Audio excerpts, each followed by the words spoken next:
Bismillahirrahmanirrahim. Assalamualaikum warahmatullahi wabarakatuh. Waalaikumsalam, Pak. Sebelum mulai pelajaran hari ini, mari kita berdoa. Berdoa menurut agama dan kepercayaan masing-masing. Berdoa tenang dipersilakan.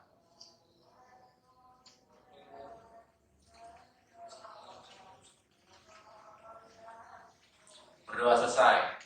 Nah, absen dulu ya. Iya, Pak. Masuk semua hari ini? Ada yang sakit? Tidak ada, Pak. Masuk semua ya, hadir semua ya. Iya, Pak. Sebelum mulai materi hari ini, saya mau review dulu pembelajaran yang kemarin. Ada yang masih ingat kemarin kita bahas materi apa? Saya, Pak. Ya, Pak Kemal. Tentang sejarah masuknya Belanda ke Indonesia. Oh iya, betul. Berarti masih ingat ya. Alhamdulillah masih ingat. Nah, pembelajaran kali ini kita bakal bahas apa sih latar belakang bisa terjadinya peristiwa proklamasi kemerdekaan ini, dan terus apa sih awal-awal yang terjadi setelah terjadinya proklamasi ini di pemerintahan pertama Republik Indonesia. Saya jelasin dulu ya. Next. Nah, tujuan kita belajar di pertemuan kali ini, indikatornya itu kita harus analisis terus apa maknanya bagi kehidupan bangsa pada saat ini. Terus kita akan menjelaskan gimana sih kondisi awal pemerintahan Indonesia pada saat setelah proklamasi itu, terus menjelaskan kondisi masyarakat Indonesia pada awal mula masa proklamasi merdeka itu gimana kondisi awal masyarakat di Indonesia. Terus yang terakhir supaya kita bisa meneladani si tokoh-tokoh proklamasi ini. Tujuannya apa? Tujuannya kalian bisa mendeskripsikan peristiwa proklamasi itu seperti apa sih pada saat kejadian realnya itu. Terus bisa kita inspirasi nggak peristiwa itu sama kehidupan kita sehari-hari ini dengan menerapkan sikap disiplin, gigih, dan belajar giat. Nah ini latar belakang awalnya terjadi proklamasi nih. Jadi pada saat itu saat Jepang sedang menjajah Indonesia, itu Jepang juga sedang melakukan perang. Itu sebetulnya perang dunia kedua dengan sekutu itu Belanda. Nah, pada saat selain menjajah Indonesia, Jepang juga berperang dengan sekutu. Nah, ini pada saat tanggal 6 Agustus dan tanggal 9 Agustus, ini Jepang dibom nih kotanya. Kota Hiroshima dan Nagasaki itu dibom sama sekutu. Nah, Hiroshima ini tanggal 6 Agustus, sementara si Nagasaki ini tanggal 9 Agustus 1945. Nah, ini awal setelah dibom ini, Jepang ini mengaku kalah nih akhirnya setelah terjadi pemboman ini. Ayo, next. Nah, akhirnya setelah pemboman yang terjadi di dua kota tersebut di Jepang, akhirnya Jepang memutuskan untuk mengakhiri perang dunia dengan melakukan penyerahan kepada sekutu tanpa syarat. Nah, penyerahan ini terjadi pada tanggal 15 Agustus 1945. Ini yang menandai berakhirnya perang dunia kedua. Nah, dari tanggal 15 Agustus itu Jepang sudah menyerah dengan Belanda. Akhirnya pada tanggal 15 Agustus mulai terjadi kekosongan kekuasaan tuh di Indonesia. Next.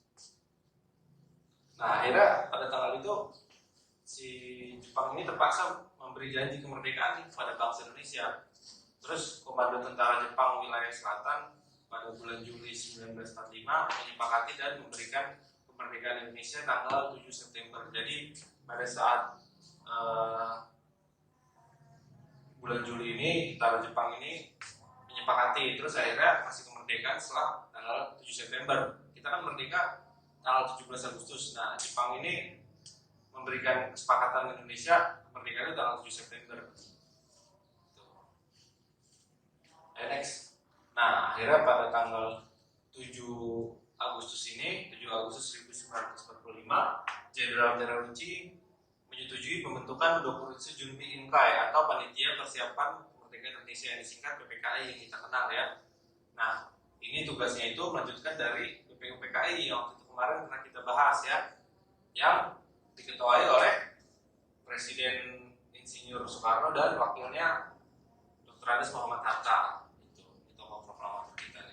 Nah, akhirnya sebelum itu kan terjadi pengosongan kekuasaan tuh pada tanggal 15 Agustus setelah Jepang melakukan menyerah dengan sekutu. Akhirnya si Tanah Air ini langsung rame nih. Akhirnya di Tanah Air itu para tokoh-tokoh golongan muda menginginkan kemerdekaan itu untuk segera dilaksanain tuh, langsung seperti menggugat kepada Soekarno dan Muhammad Hatta supaya kemerdekaan ini harus segera dilaksanain, jangan ditunda-tunda lagi. Sedangkan si Soekarno dan Hatta ini dia masih menunggu dan harus diputuskan oleh PKI. Jadi sempat ada perbedaan pendapat antara golongan muda dan golongan tua pada saat itu. Jadi ini si peristiwa-peristiwa Rengas Dengklok ini golongan mudanya ya. Ini ada Khairul Saleh, ada Wikana, terus ini ada si Soekarni. Nah, ini golongan-golongan muda yang menuntut kepada si Soekarno dan Hatta supaya cepat-cepat melaksanakan kemerdekaan. Kan sempat diculik tuh bahasanya si Soekarno Hatta itu ke Rengas Dengklok itu. Next. Nah, akhirnya berakhirnya peristiwa Rengas Dengklok ini karena ada jaminan dari Ahmad Subarjo, maka golongan muda mengizinkan Soekarno dan Hatta kembali ke Jakarta dan mempersiapkan kemerdekaannya. Nah, ini perumusan teks proklamasi ya. Pada tanggal 17 Agustus 1945 jam 3 pagi, naskah proklamasi disusun oleh Soekarno, Hatta, dan Subarjo di rumah Laksamana Maida dan diketik oleh Sayyidir Malik. Nah, terus pukul 10 paginya di halaman rumah Soekarno, tepatnya di Jalan Pegangsaan Timur nomor 56, naskah proklamasi dibacakan dalam suasana yang hikmat. Nah, ini bentuk naskah aslinya ya, yang udah di-scan nih. Nah, ini proklamasi kami bangsa Indonesia dengan ini menyatakan kemerdekaan Indonesia.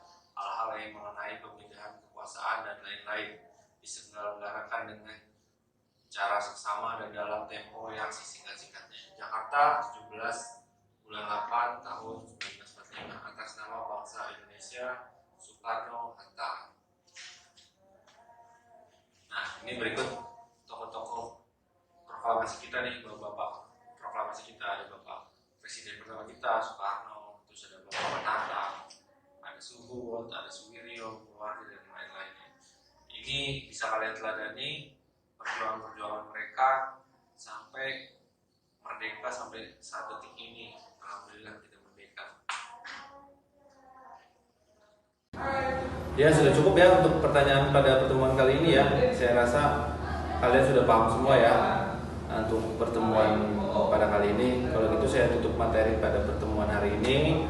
Terus kedepannya pertemuan selanjutnya kita akan bahas lagi nih pembentukan pemerintahan pertama yang terjadi setelah proklamasi. Setelah merdeka itu ntar kita akan bahas apa aja sih yang pertama terjadi setelah proklamasi itu, seperti pembentukan pemerintahan, terus kondisi situasi masyarakatnya. Itu akan kita bahas di pertemuan selanjutnya ya. Oke, kalau gitu kita tutup pembelajaran pada hari ini dengan berdoa ya. Berdoa tenang dipersilakan.